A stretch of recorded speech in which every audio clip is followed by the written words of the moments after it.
Orang berani jadi gerun bila berjumpa Hang Panglima. Soalan ini mengenai cerun, mohon jawapan nombor 5. Pantun. Baiki jalan janganlah lama, lepas baiki bergerak ke depan. Untuk soalan nombor 5, dengarkan ini diberi jawapan. Yang Dipertua, terima kasih. Yang Berhormat Pekan, Kementerian Kerja Raya melalui Cawangan Kejuruteraan Cerun CKC, JKR Malaysia telah membangunkan Pelan Induk Cerun Negara PICN 2009 hingga 2023 bertujuan mengurangkan risiko dan kerugian akibat tanah runtuh. Pelan ini telah dilanjutkan sehingga 2030 selaras dengan komitmen kerajaan di peringkat antarabangsa, iaitu dengan izin United Nations Disaster Risk Reduction UNDRR 2030. Pelanjutan ini bagi meneruskan agenda pengurangan risiko bencana tanah runtuh meliputi 11 komponen utama seperti dasar dan rangka kerja institusi, penilaian dan pemetaan bahaya, sistem amaran awal dan pemantauan masa nyata, taksiran kerugian, pengumpulan maklumat, pentafsiran, penyebaran, penyimpanan, latihan. Yang ketujuh, pendidikan dan kesedaran awam, langkah pengurangan kerugian, kesiapsediaan tindak balas dan pemulihan kecemasan, penyelidikan dan pembangunan R&D, dan yang ke-11, amalan cerun mampan. Antara hasil daripada PICN ini di bawah teras strategik penilaian dan pemetaan bahaya, satu garis panduan pemetaan bahaya dan risiko cerun telah disediakan sebagai asas lengkap pemetaan berdasarkan pemetaan secara linear yang dihasilkan oleh JKR dan secara kawasan yang dihasilkan oleh Jabatan Mineral dan Geoscience Malaysia. Garis panduan ini merupakan dokumen rujukan kepada semua agensi yang berkaitan dalam membuat kerja pemetaan dan menjalankan penilaian ke atas cerun-cerun untuk mengenal pasti tahap bahaya dan risiko cerun. Ianya telah dilancar pada 11 bulan 10 2024 oleh saya sendiri. Kementerian Kerja Raya telah melaksanakan pengumpulan data dan menghasilkan peta bahaya dan risiko cerun.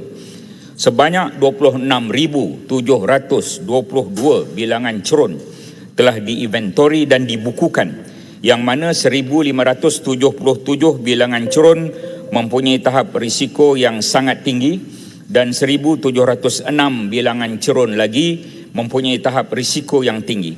Bagi tahun 2024, Kementerian Kerja Raya telah melaksanakan 8 bilangan kerja pencegahan cerun runtuh, iaitu preventif dengan kos banyak 17.725 juta, manakala 147 bilangan kerja pembaikan korektif dengan kos banyak 158.81 juta.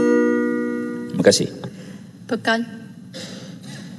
Terima kasih atas penjelasan Timbalan Menteri sebentar tadi.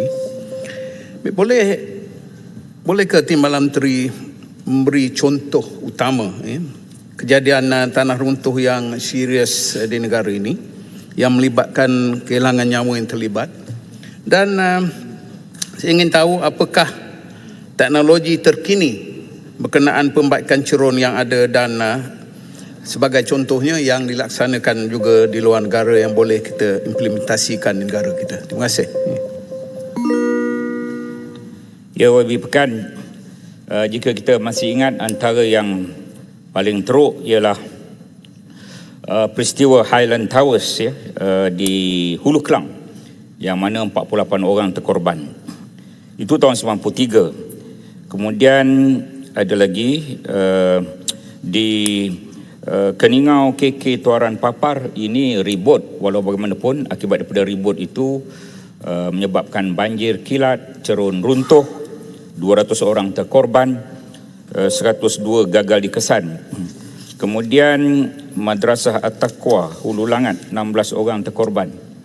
Dan yang terkini pada 2022 bulan Disember, kita tahu bahawa Jalan Batang Kali Genting Highland, 31 orang terkorban dan terpaksa ditutup jalan. Itu antara yang sudah berlaku. Dan kita menggunakan teknologi, ada dua namanya, satu soil nailing ataupun memaku tanah, dan satu lagi teknologi dipanggil TerraLink.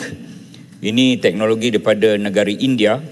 Jika soil nailing itu hanya 500 Newton per mm padu, tetapi kalau teknologi India itu 800 Newton per mm padu. Jadi sistem yang terbaik di luar negara kita gunakan selain pada kaedah konvensional, dan kita akan meneruskan dan mencari sistem-sistem yang terbaik di negara lain. Terima kasih.